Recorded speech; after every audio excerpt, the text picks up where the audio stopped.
Well, good morning, Mission. So good to be together.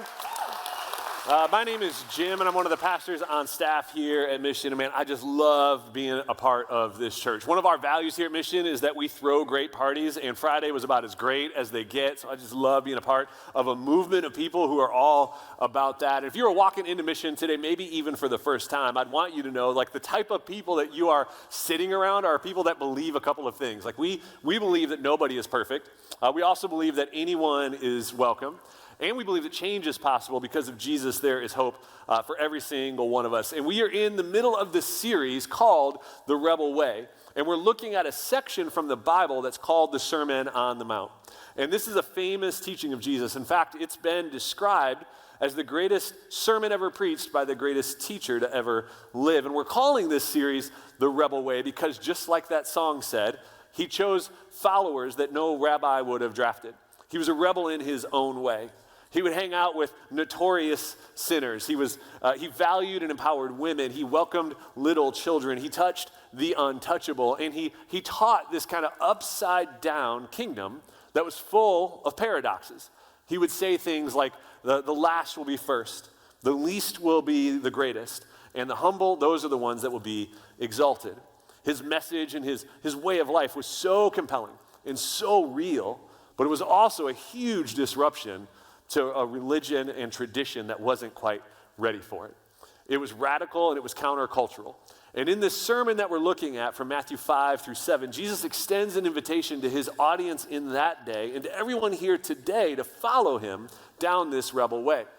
Jesus tells us in this sermon that there's a broad road, a way of doing life that is easier and it promises a lot and it looks good to us and it's what most people kind of are doing. But if we follow him, take the narrow path, kind of the road less traveled, that it's there that we'll find the kind of life that God created us to live, which is a life that's marked by humility, graciousness, boldness, reconciliation, love, integrity, intimacy with God, generosity, peace, obedience, and forgiveness. Like, doesn't that sound good? It's a better way to live, but to experience those things, Jesus gets real practical in this sermon.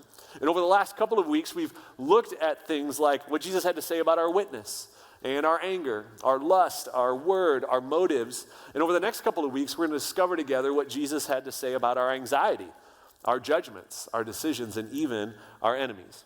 But today, we're going to take a look at what Jesus had to say about our stuff, how living counterculturally, living the rebel way in this area can actually bring us joy and freedom and transform us into generous people. So let me ask before we jump into this topic, because I believe there's only two types of people in this world, and I'm just curious which one you are.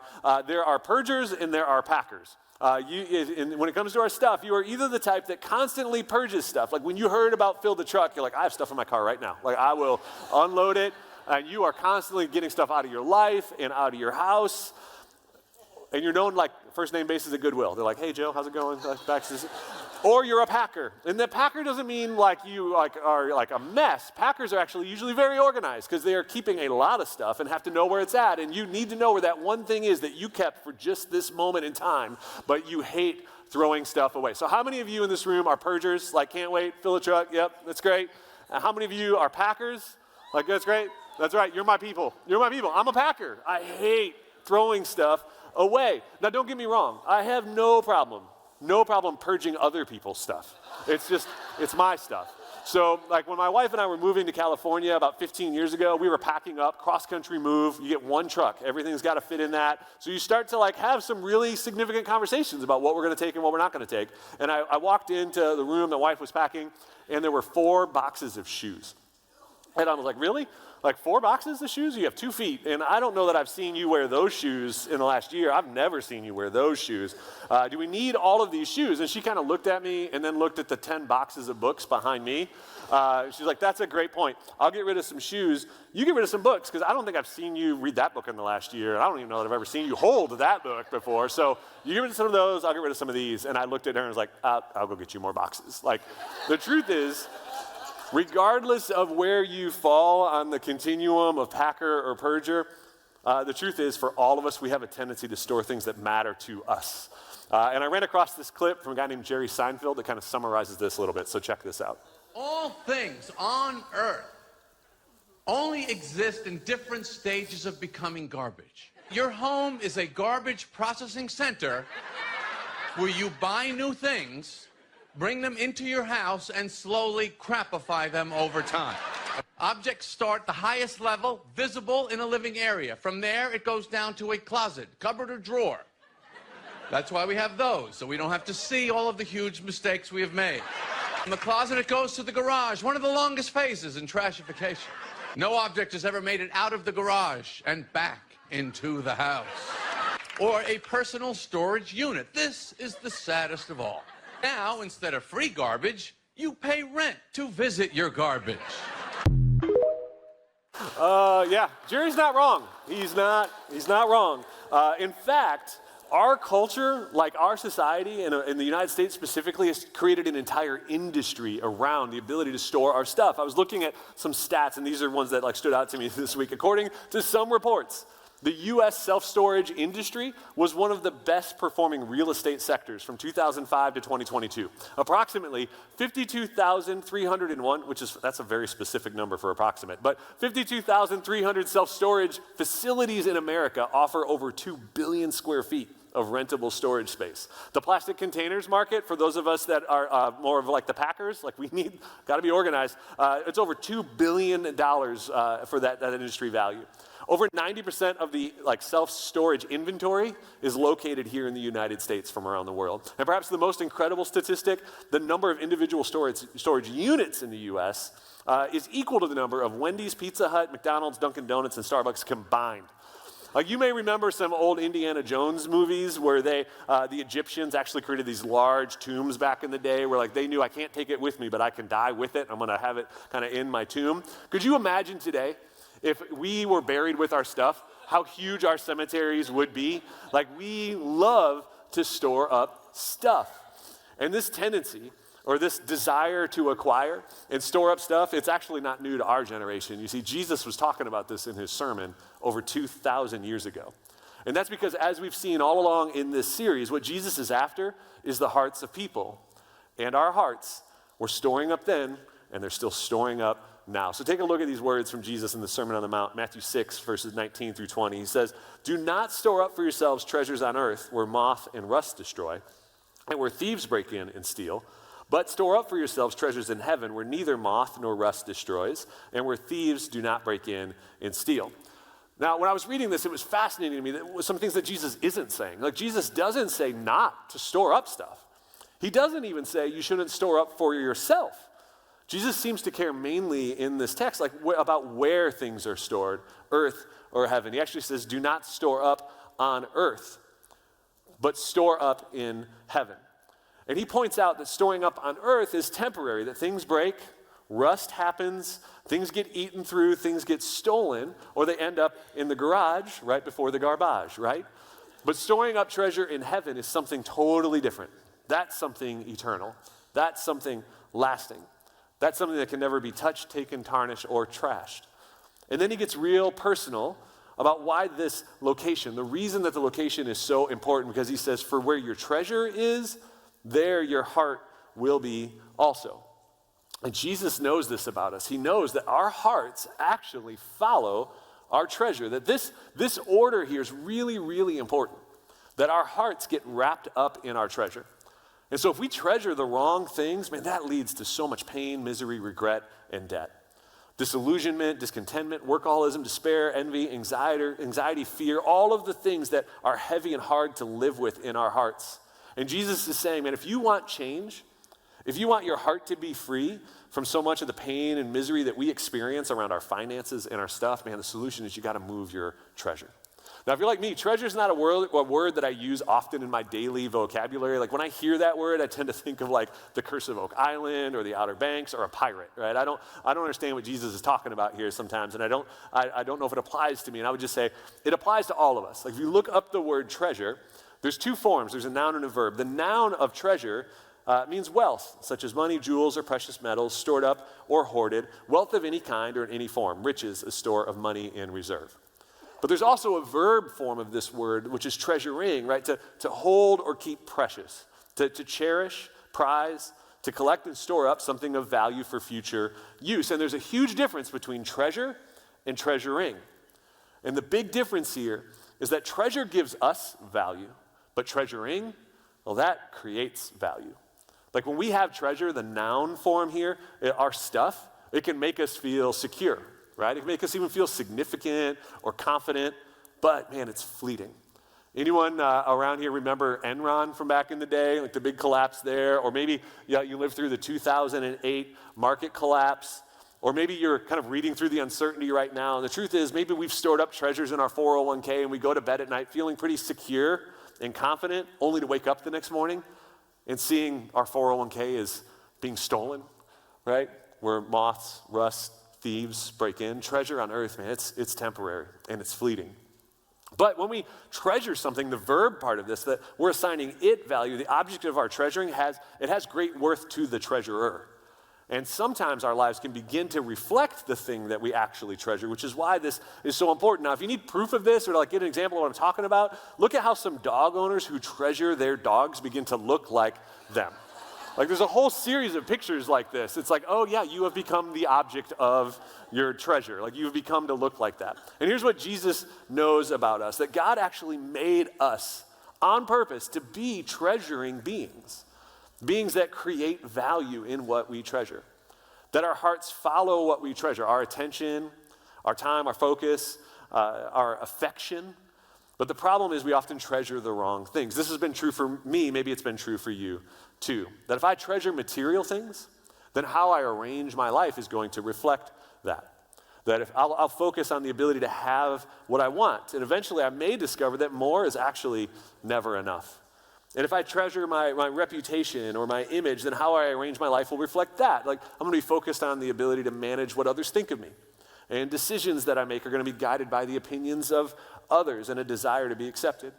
And ultimately, I may discover that I actually can't manage what other people think of me. And I may live in fear that I'll never be enough. And if I treasure my self-sufficiency, then my life is going to reflect that. I'll be focused on getting things done without the help of others. I got this. I don't need your help. But eventually I may find out that my life has become unmanageable. And I'll live in fear that I don't have what it takes. And Jesus knows where this leads, that when we treasure the wrong things, our hearts follow and end up in constant fear, believing that I'll never have enough, be enough, or have what it takes. And that's not the life that God made us for. And Jesus knows that chasing after wealth, kind of storing up for ourselves on earth, trying to find contentment based on what we have, what people think of us, or what we accomplish, that's a dead end. In fact, Proverbs 23 puts it this way. It says, don't wear yourself out trying to get rich. Restrain yourself. Riches disappear in the blink of an eye. Wealth sprouts wings and flies off into the wild blue yonder. It's temporary. It's fleeting. But so many of us, myself included, have worn ourselves out going down this broad road. We have treasured our treasure. But Jesus, in his rebel way, in this narrow path way, it offers an invitation, a different way, a countercultural way. He says, in this whole sermon, the whole point is he's kind of making clear, who has the good life? How do we know who has the good life? Who's doing well from God's perspective? And Jesus is saying here, it's those who treasure the right things. He tells us, treasure what God treasures and your heart will follow. You'll experience contentment regardless of your circumstances. You'll experience security in who God says that you are rather than what other people think. And you'll find freedom in admitting that you are powerless. And instead of believing and living from a place of I'll never have enough, be enough, or have what it takes, we start believing and living from a place where I'm content with what I have. I'm secure in who God made me to be, and I'm free from performing. And when we start to live from that place, man, that's where it starts to get fun. Because our lives begin to reflect what we treasure most. And instead of looking like our dogs, and instead of storing up treasure we start storing up treasure that creates value for others instead of ourselves. To treasure and value what God does. We begin to reflect the image of God. And I think Jesus summed it up real clearly in Mark 12, 30 through 31, where he said, the most important commandments in the Bible are these. Love the Lord your God with all your heart, with all your soul, and with all your mind, and with all your strength. The second is this. Love your neighbor as yourself. There's no commandment greater than these. That is, treasure God above all else. Love him, worship him, think about him, adore him, thank him, serve him, prize him, surrender to him, give him our hearts. You cannot treasure God too much. And any investment strategy that puts him at the center means you're storing up treasures in heaven, that those are the things of ultimate worth. And he says, and treasure people. Love people. Invest in other people. Give generously. See value in their life, in their stories. And these are eternal things. These investments, they won't fade. These give us like a huge return on investment in our souls. Ask anyone that gave to or participated in a night to remember. That is eternal treasure. When you see how your investment plays out in the lives of someone else. So how do we do this? How do we start to treasure the right things so that our heart will follow? How do we live our lives investing in the things that matter, that will live on, that align with God's heart? Well, according to Jesus, it starts by getting a new perspective, by seeing things actually a little differently. Perspective matters so much in our lives. I don't know if you've seen the old comic where there's two guys standing and there's a number on the ground and one guy's like, that's a 6, and the other guy's like, no, that's a 9. And it's like they're both right, kind of depending on their perspective. Or I read this post a couple weeks ago about this airline who does like the post-flight surveys down in Houston. They found out that the number one complaint for some of their passengers exiting the plane at this gate was that their bags were never ready at baggage claim, and they were annoyed that they had to wait so long for their bags. So when they looked at it, they realized that it was only a 6-minute walk from the gate to baggage claim. So there was no way that they'd ever have the bags there. So they just made them walk further. They moved the gate way far away, made them walk 5 times as long. And by the time they got there, all their bags were there and all the complaints stopped for the survey. So perspective really does make a difference.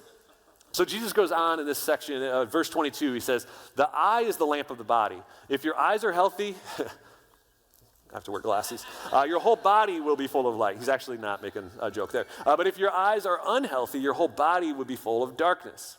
If then the light within you is darkness, man, how great is that darkness? Now, you see, to Jesus' audience, a good eye was synonymous with being generous, and a bad eye would have meant someone who was stingy.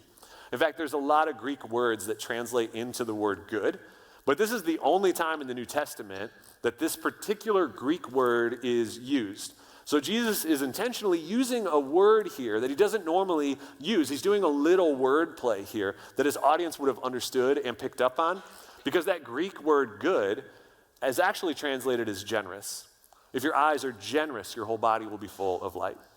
And in the second verse there, he says, if they're bad, your whole body's going to be filled with darkness. That's a Greek word that is translated later in Matthew 20 as envious. So you get the picture. Generous eyes, body full of light.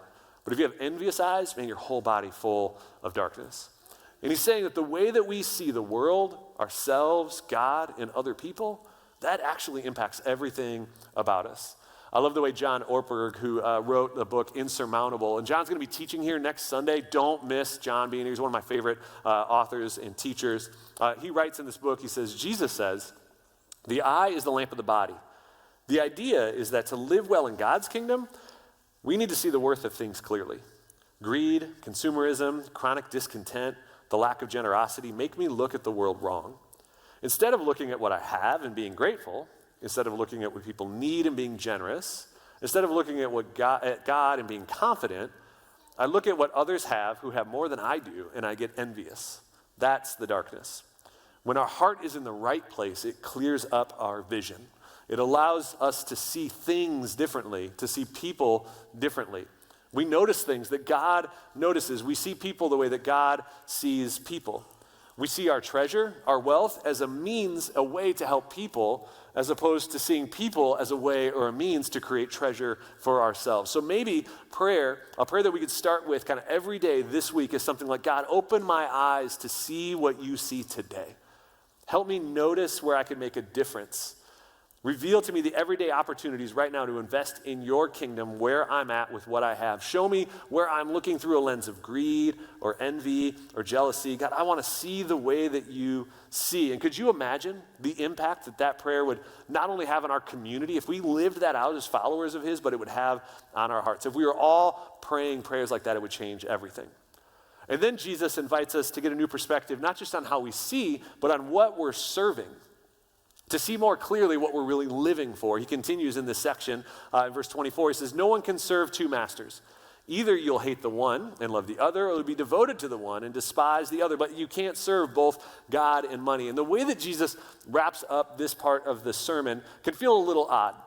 Or like maybe he's not talking to me because I don't think this is an issue for me. That was the case for me. Like when I was like I don't know that I feel devoted to my money or my stuff. I sure don't serve it.